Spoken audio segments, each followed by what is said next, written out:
Kaya nga sabi ko po sa inyo, nasa sulok si Sara Duterte sa isang kwarto, nakatulala sa hangin, nananaginip ng gising ayaw o magtrabaho. Mga kaibigan, ganyan ba ang dapat ugali ng isang vice presidente? Nako ho. Yes, hindi sila sanay sa mga ganyan na ilalagay ka sa national TV, papahiyain ka. Hindi lahat ng tao nakakapag-isip ka agad kung anong gagawin, kung anong sasabihin. So, some of them are saying na balikin na lang ako. Ay napunta naman po na gusto niya magpakulong na. Mga taong bayan, kapwa ko, nananawagan po itong si Sara Duterte na handa na po siya nga magpakulong. Malakas na ang tama. Mga mahal kong taga-subaybay, palakas ng palakas.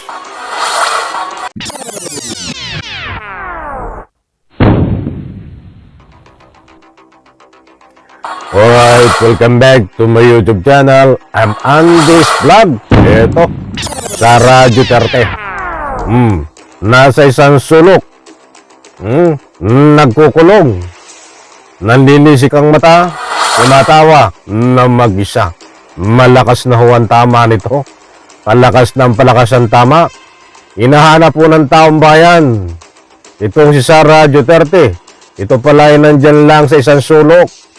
Nakatulala, nagmumukmok, tawa ng tawa mag-isa.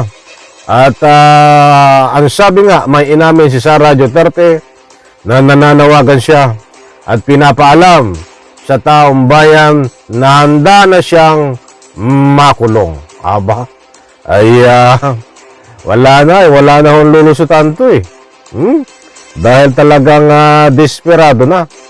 Kaya kung ano na ho ang mga ginagawa. Hindi po natin masisisi ang ating mga mahal na taga-subaybay kung ang kanilang public opinion dito ho ay malakas na ang tama at may sayad sa kanyang utak. Ba't ito po ang mas matindi pa? Nasa isang sulok, nandun lang nakatulala, imbis na magtrabaho, instead sa halip na magtrabaho, ay hindi ho nagtatrabaho at nanaisim pa ay nasa isang sulok lang nakatulala. At ito pa, muli kong inuulit, handa na po siyang magpakulong. Yan ang binibigay alam niya sa taong bayan. Nako po, bibigyan po natin ng linaw. Mga mahal kong taga-subaybay, inaanyayahan ko po kayo kapag may pagkakataon, patapusin, panoorin ang vlog na ito at nasa ganun, lubos po nating maunawaan. Heto po, nako, ay matindi, magugulat po kayo sa mga binibitawan na hindi po normal nitong si Sara Duterte. Nako, heto, panoorin po natin, pakinggan.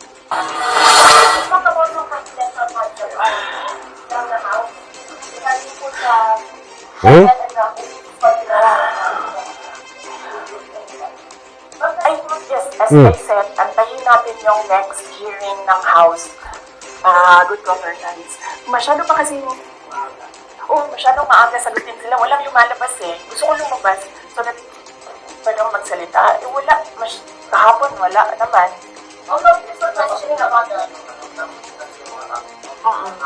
Yes. Ang position ko dyan, sa DepEd, hindi na ako nakikipag-usap sa kanila doon. Sabi ko, okay na bahala ko, anong gusto niyong gawin dyan. Pero dito sa Office of the Vice President, sinasabihan ko yung mga tao na kapangalan, kung ano yung gusto mong gawin, yan ang susuportahan ko. Kung ayaw mo umattend, susuportahan kita. Susuportahan daw mga kaibigan.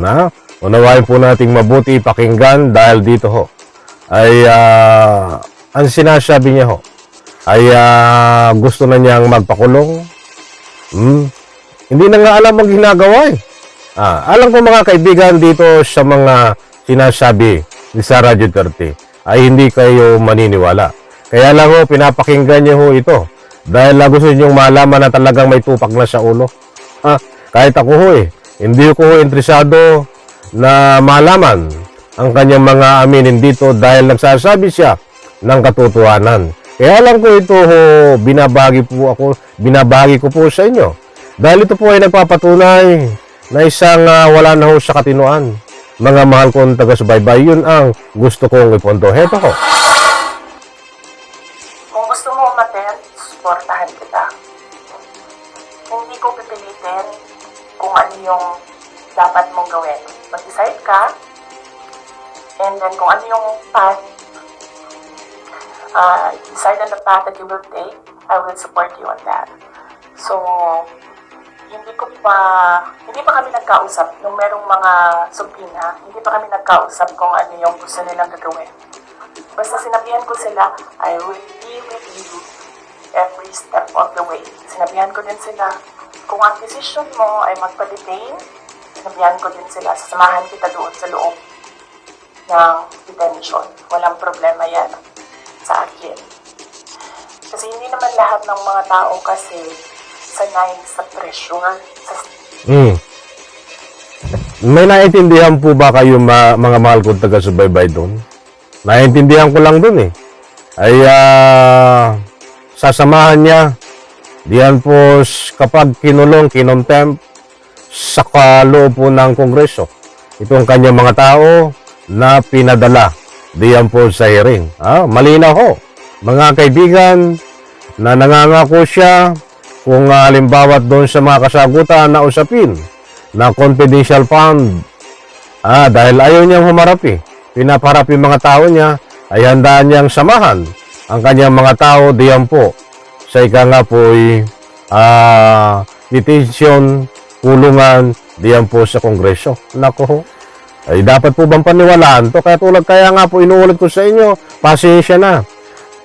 Wala po tayong intention dito.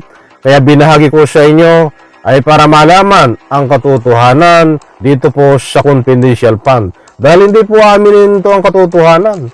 Ang gusto ko lang pong ipagbigay alam ko sa inyo, kaya binabagi ko po sa inyo ito, ay talagang malakas na huwan tama nitong Vice Presidente nyo na si Sara Duterte. Kung ano-ano na akong pinagsasabi. Ito pa. Sanay sa mga ganyan na ilalagay ka sa national TV, papahiyain ka. Hindi lahat ng tao nakakapag-isip agad kung anong gagawin, kung anong sasabihin. So, some of them really are saying na magpa-detain na lang ako. And then, sabi ko sa kanila na okay, walang problema yan. Samahan ko kayo sa detention. Dalawin niyo po ito sa kulungan, diyan po. Sa kapag kinulong sa Kongreso. Dahil magpapadetain daw po siya. Alam niyo ho, ang layo ng usapan kung bakit napunta doon Ang usapan no ay dito sa confidential fund. Ay napunta naman po na gusto niya magpakulong na. Mga taong bayan, kapwa ko, nananawagan po itong si Sara Duterte na handa na po siya nga magpakulong. Malakas na huwan tama. Mga mahal kong taga-subaybay, palakas ng palakas.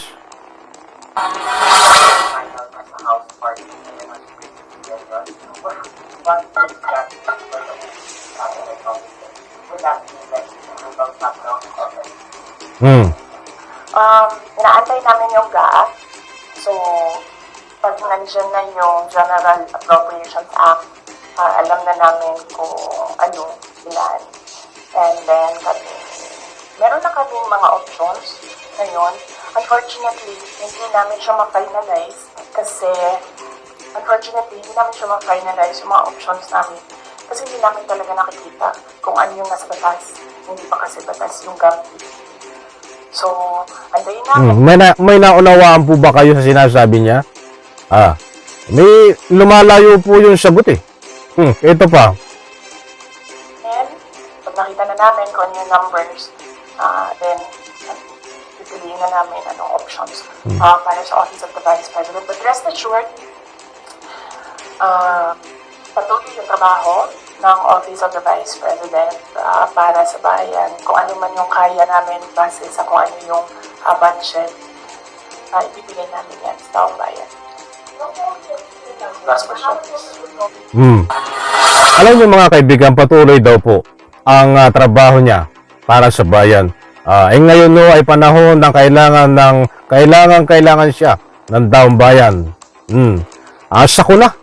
Ay magpakita man lang ho siya ng moral support kahit walang maibigay. Ang ating kasalukuyang presidente ho ay nag-ikot na para tingnan ang kanyang mga kababayan kung ano ang kalagayan. Ang dating Vice Presidente Leni Robredo, kahit wala po siyang pwesto sa gobyerno ay patuloy ang pagbibigay at pag-alala sa taong bayan, lalong-lalo na diyan ho, sa malapit na kanyang nasasakupan. Basa ho sila, nagbabasa talaga, lumulusong sa tubig. Ba't ito ho, kakaiba, itong Vice Presidente nyo na si Sara. Nandyan ho sa isang sulok, nagmumukmok, nakatulala, instead na magtrabaho at magbigay ng moral support sa mga biktima ng bagyo ho, ay nandyan lang ho sa sulok. Kaya nga sabi ko po sa inyo, nasa sulok si Sara Duterte sa isang kwarto, nakatulala sa hangin, nananaginip ng gising ayaw o magtrabaho. Mga kaibigan, ganyan ba ang dapat ugali ng isang Vice Presidente? Nako ho.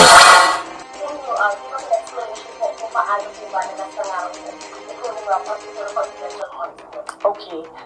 Ito po yung usapin ng confidential fund. Dahil hindi niya po maipaliwanag. Ginastos, inamin na ginastos, hindi niya maipaliwanag. So ngayon po natin ang counting kasagutin niya dito. Nakatawa-tawa, kalukuhang katarantaduhan ito. Question na yan, ha? Last question na yan, last question. Okay. Una-una, nag-explain kami lagi sa Commission on Audit kung paano ginastos yan. Lahat ng hiningi ng Commission on Audit, binigay namin. Meron kaming mga hindi nabigay, sinabihan kami ng Commission on Audit, kailangan namin yan. So, we fully cooperated and participated and submitted to the Commission on Audit with regard to the confidential funds. Huwag tayo mo kami bulahin sa Sara Duterte. Binigay niya daw po ang lahat ng kailangan. Kung binigay mo lahat ng kailangan, dapat hindi ka hantong sa ganyan. Huwag mo na kami pagbubulahin. Nag-explain po siya sa confidential fund. Nagpapalusot. Mga mahal kong taga-subaybay, hindi niya po masagot Anak ng katakot-takot. Mga kaibigan, in reaction, tama ba ang galawan ng isang Vice Presidente na lalong-lalo po ngayon ay panahon ng ikangay kailangan ang kanyang moral support kahit walang maibigay na tulong sa mga nasalanta ng bagyo kahit magpakita malangon siya. In reaction, diyan po sa comment section, inanyayahan ko po kayong magbigay ng anumang public opinion. Maliwanag po dito. Kaya nasabi natin na siya ay nasa isang sulok, nasa isang kwarto, nakatulala sa hangin dahil ayaw po magpakita sa taong bayan. Dahil hinahanap po siya ng taong bayan na kahit papaano magbigay ng moral support sa mga biktima ng bagyo. Wala ho, nagtatago. Hindi po sapat yung kanyang mga ginagawa. Na ika nga po yung nagpapakita ay kapag malakas ang tama at kung ano ho ang pinagsasabi sa social media, stream media. At dito nga ho ay inamin niya na handa na siyang magpakulong. Nananawagan po ang ating kasalukuyang Vice Presidente na handa po siyang magpakulong kung kinakailangan sanhi po ng kanyang malakas ang tama sa kanyang pag-iisip. Bayan mga kaibigan, inanyaya ko po kayong isang like ko sa video na ito. Huwag kalimutan kapag nagustuhan niyo po. Bye-bye. Palakpakan, please subscribe my YouTube channel.